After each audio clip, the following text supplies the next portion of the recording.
नारायण स्वामी देवताभ्यो नमः। कर्पूरमंगल निरांजनम समर्पयामि। ओम कांताय कांताय कालिकाधाय प्रदायिने हे गिरिशाय देवाय मदनाथाय मंगलम। मुक्तिपदाय मुक्त्याय वक्ताय शंकरेशाय सौम्याय श्रीनिवासाय मंगलम। कर्पूरमंगल निरांजनम समर्पयामि। आत्म प्रदक्षिण नमस्कारं समर्पयामि। तत्पुरुषाय विद्महे वामदेवाय धीमहि तन्नो सत्यनारायण स्वामिने नमः। आत्म प्रदक्षिण नमस्कारं समर्पयामि।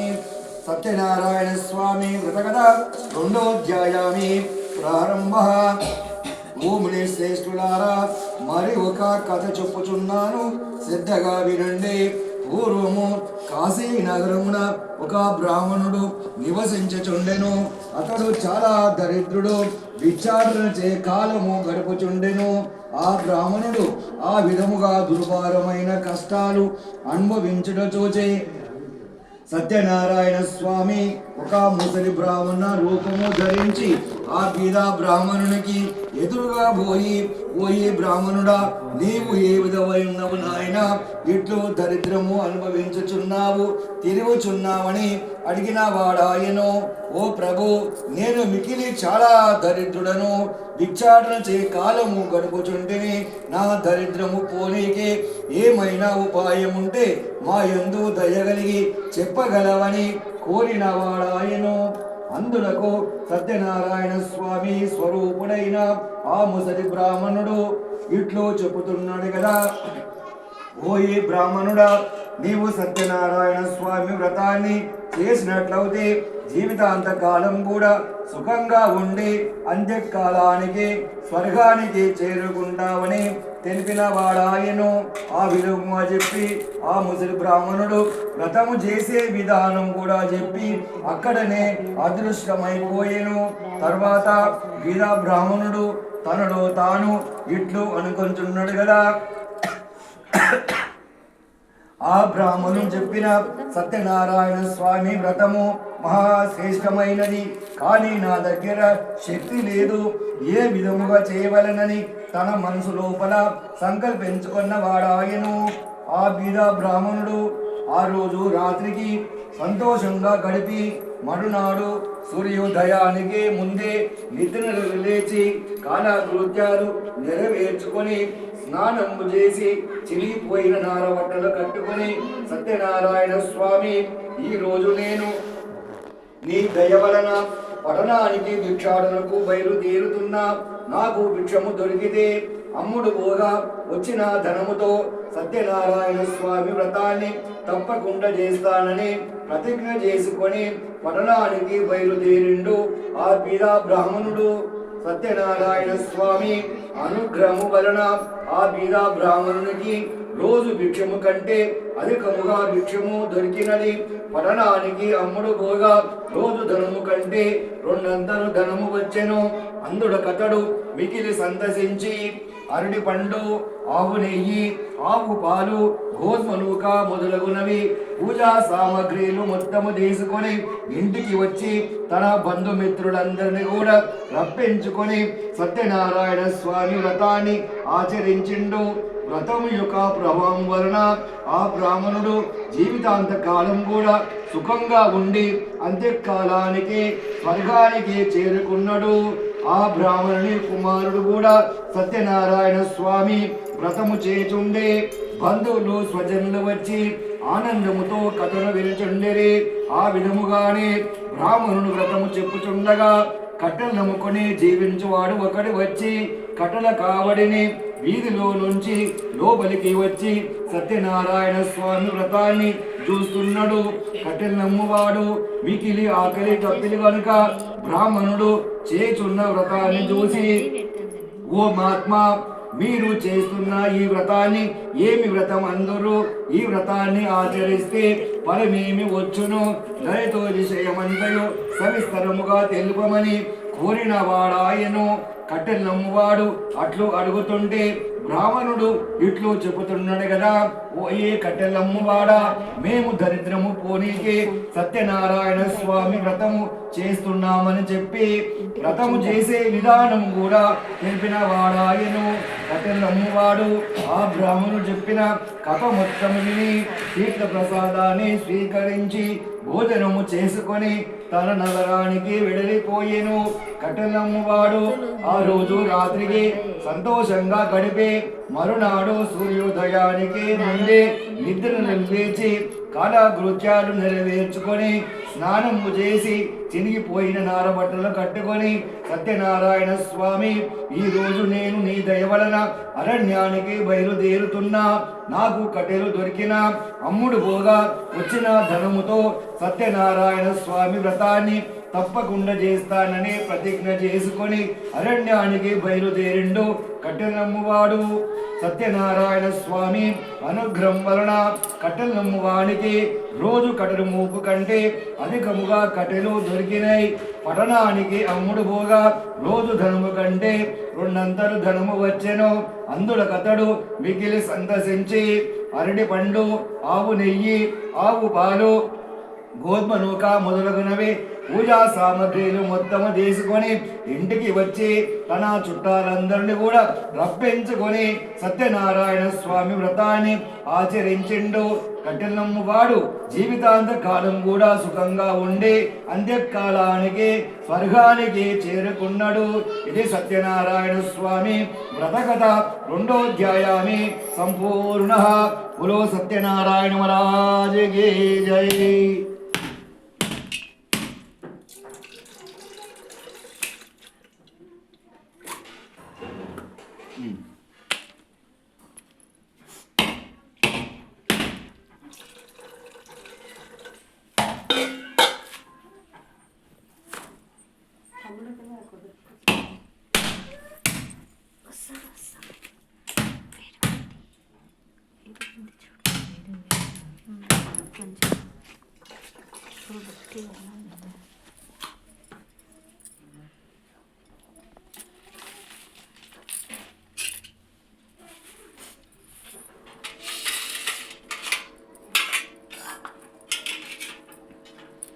నువ్వు హారతికి నీళ్లు దింపినప్పుడు పువ్వుతో దింపు, నీళ్లు చేతితో. ఓం మా కాంతాయ కాంతాయ కాంతాయ ప్రదాయినే శ్రీకేశాయ దేవాయ మణినాథాయ మంగళం.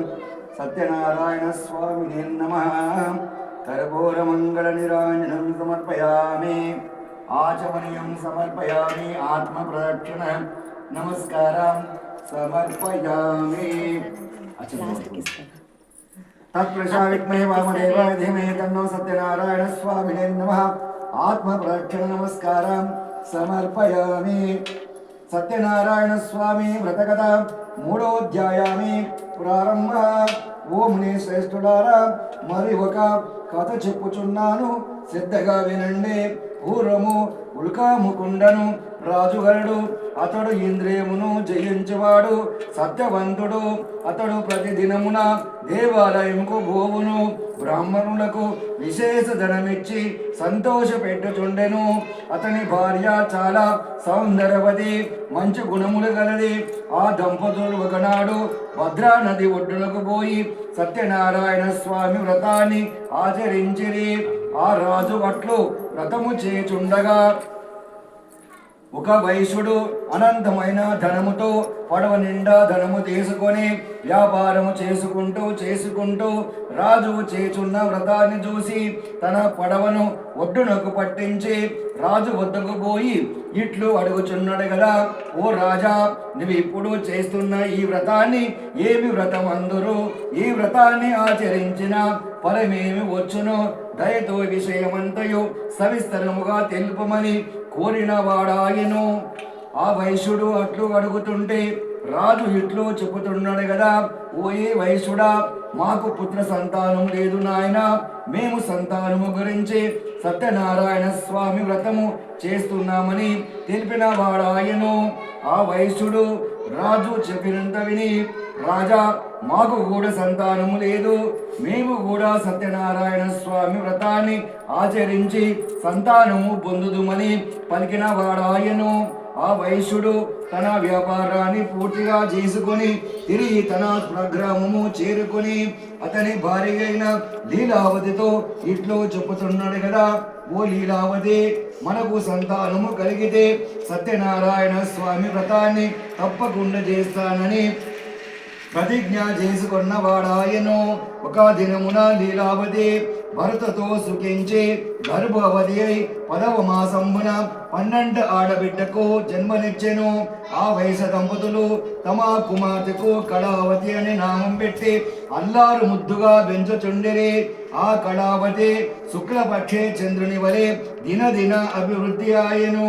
అప్పుడు లీలావతి భర్త సన్నిధానముకు వెళ్ళి, నాత, మనకు సంతానము కలిగితే సత్యనారాయణ స్వామి వ్రతము చేస్తానని ప్రతిజ్ఞలు చేసినవు కదా, మనకు సంతానము అయినది కనుక వ్రతము చేయుడు అనెను. ఇప్పుడు ఎందుకు తొందర, అమ్మాయి పెళ్లి ముహూర్తమందే, వ్రతము చేస్తే మంచిగా ఉంటాదేమోనని ఆమెకు సమాధానము చెప్పి వ్యాపారము కొరకై పట్టణానికి బయలుదేరెను. అదే విధముగానే కళావతికి 16 సంవత్సరాలు నిండెను. ఒకనాడు ఒక దూతను పిలిచి, నాయన, నీవు వెళ్ళి మన అమ్మాయికి తగిన వరుని తీసుకురమ్మని పంపెను.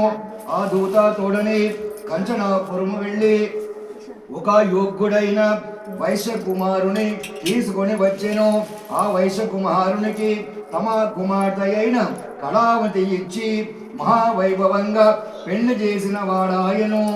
ఆ పెండి ఆనందములో నుండి ఆ వైశ్యుడు సత్యనారాయణ స్వామి వ్రత విషయమే పూర్తిగా మర్చిపోయినాడు. అందువలన సత్యనారాయణ స్వామికి ఆ వైశ్యునిపై కోపము వచ్చెను. అప్పుడు వ్యాపార విపుణ్ణైన వైశ్యుడు మామూలు అడ్లుండు ఇద్దరు కలిసి రత్నానుసారపు పట్టణానికి పడవ నిండా ధనము తీసుకొని వ్యాపారము కొరకై బయలుదేరి. రత్నానుసారపురమును చంద్రకేతుడను మహారాజు పరిపాలించుచుండెను. ఆ వైశ్యుడు తన వ్రతము చేయకుండా చూసి వారికి శపం పెట్టెను. వీరికి కఠినమైన సుఖాలు కలుగుగాక, తినడానికి తిండి లేకపోగాక అని శపించెను. రాత్రి దొంగలు రాజుగారి ధననగరము నుండి ఎవరో దొంగలు ధనమును అపహరించుకొని ఆ వైశ్యుడు కడుగు పెట్టి వెళ్ళిపోయిరి. రాజు భటులు దొంగలను పట్టుకొనీకే నలుమూలలా వెతుకుచుండిరి. ఎక్కడ దొంగల జాడ దొరకలేదు. ఆ వైశ్యుల దగ్గర చూస్తే అక్కడనే ధనమున్నది. వీరే దొంగలు నిశ్చయించుకొని వారిని కట్టి రాజు కడకు తీసుకొని పోయిరే. ప్రభు, ధనముతో కూడా చోరులను పట్టుకొని వచ్చినాము, తగిన శిక్ష విధింపుడు అని విన్నపించిరి. రాజు ఏమి విచారింపకుండా వీరిని తీసుకొని పోయి కారాగృహ గృహమందు బంధింపుడని ఆజ్ఞించిన వాడాయను. రాజు ఆజ్ఞ ప్రకారముగానే ఆ వైశ్యులను కారాగృహ గృహమందు బంధించిరి. ఎంత ప్రతిజ్ఞించినా వారి మాట ఎవరు ఇంకను వినలేకపోయినారు. ఇంకను చంద్రకేతు మహారాజు ఆ వైశ్యుల పడవలందున్న ధనమంతయు తన ధనముగా భావించుకొనెను. సత్యనారాయణ స్వామి శుభం వలన ఆ వైశ్యుని యొక్క భార్య కుమార్తె ఇంటి దగ్గర అనేక కష్టాల పాలైరి. వారి గృహమందు ధనమంతయు చోరులు అపహరించుకొని పోయిరి. తినడానికి తిండి లేక, కట్టడానికి బట్టలు లేక భిక్షమెత్తుకొంచుండి బ్రతికుచుండిరి. కళావతి అన్నము లేక తిరుగుచుండెను. ఆమె ఒక దినమున ఆకలిగా నుండి ఒక బ్రాహ్మణుని ఇల్లు చేరెను. ఆ దినమున ఆ బ్రాహ్మణుని ఇంట సత్యనారాయణ స్వామి వ్రతము జరుగుచుండే. ఆ కళావతి ఆ వ్రతము పూర్తి అగవరకు అక్కడనే ఉండి కథ విని స్వామిని ప్రార్థించి తీర్థ ప్రసాదాన్ని స్వీకరించి భోజనము చేసుకొని ఇంటికి రాత్రి ఆలస్యముగా చేరుకొనెను. తల్లి కళావతిని చూసి ఇట్లు అనుచున్నది కదా, అమ్మాయి, ఇంత రాత్రి వరకు నీవు ఎక్కడ నుంటివి అని అడిగాను. అమ్మ, ఒక బ్రాహ్మణుని గృహమందు సత్యనారాయణ స్వామి వ్రతము జరుగుచుండే కథ మొత్తము విని తీర్థ ప్రసాదాన్ని స్వీకరించి భోజనము చేసి వచ్చేసరికి చీకటైనదమ్మా, క్షమించమని కోరెను కళావతి. కళావతి మాటలు విని లీలావతి చాలా సంతసించి తాను వ్రతము చేయవలనని తన మనసు లోపల సంకల్పించుకున్నదాయను. ఆ వయసుని భార్య అయిన లీలావతి బంధువులతోడను దైవభక్తితోడను సత్యనారాయణ స్వామి వ్రతాన్ని ఆచరించి, ప్రభు మా అపరాధము క్షమించి నా భర్తయ్యను అల్లుడను సుఖముగా ఇల్లు చేరినట్లు అనుగ్రహింపమని ప్రతిజ్ఞ చేసెను. అందులకు సత్యనారాయణ స్వామి చంద్రకేతు మహారాజునకు కడలో పోయి, ఓ రాజా, అన్యాయముగా బంధించున్న వైశ్యుడను ప్రాతకాలమందే విడిచిపెట్టాలే, వారి ధనమంతయు వారికి విడిచివేయము, లేకుంటే నువ్వు సర్వనాశనమైపోతావని చెప్పి సత్యనారాయణ స్వామి అక్కడనే అదృశ్యమైపోయెను. రాజు సూర్యోదయానికి ముందే సభకు వచ్చి మంత్రులందరినీ పిలిపించి రాత్రి తమకు వచ్చిన కళలాంటి నిజాన్ని వారితో చెప్పిరి. వారు వెళ్ళి భటులకు చెప్పిరి. భటులు వెళ్ళి ఆ వైశ్యుడను చెరసాల నుండి రాజు కడకు తీసుకొని వచ్చిరి. అప్పుడు వైశ్యుడు రాజునకు నమస్కరించి, ఇంకను తమకెట్టి పెద్ద శిక్ష వేతుడు అని భయభ్రాంతుడైరి. అప్పుడు రాజు ఆ వైశ్యులను చూసి, ఓ ఈ వైశ్యులారా, దైవ ప్రతిఫలం వలన మీకు ఇట్టి దుఃఖము సంభవించినది, మీకు భయము లేదు, మిమ్ములను విడిచిపెట్టుచున్నామని చెప్పి రాజు తీసుకున్న ధనము కంటే 200 ధనము ఇచ్చి, తినడానికి తిండి ఇచ్చి, కట్టడానికి బట్టలు ఇచ్చి వారిని పడవ ఎక్కి సాగనంపిన వాడు ఆయను. ఆ వైశ్యులు రాజు ఇచ్చిన ధనము తీసుకొని పడవలో పెట్టుకొని సముద్ర తీరము గల కొంత దూరము ప్రయాణము సాగించింది. ఇది సత్యనారాయణ స్వామి వ్రతకథ 3వ అధ్యాయామి సంపూర్ణ. బోలో సత్యనారాయణ మహారాజ్ కీ జై.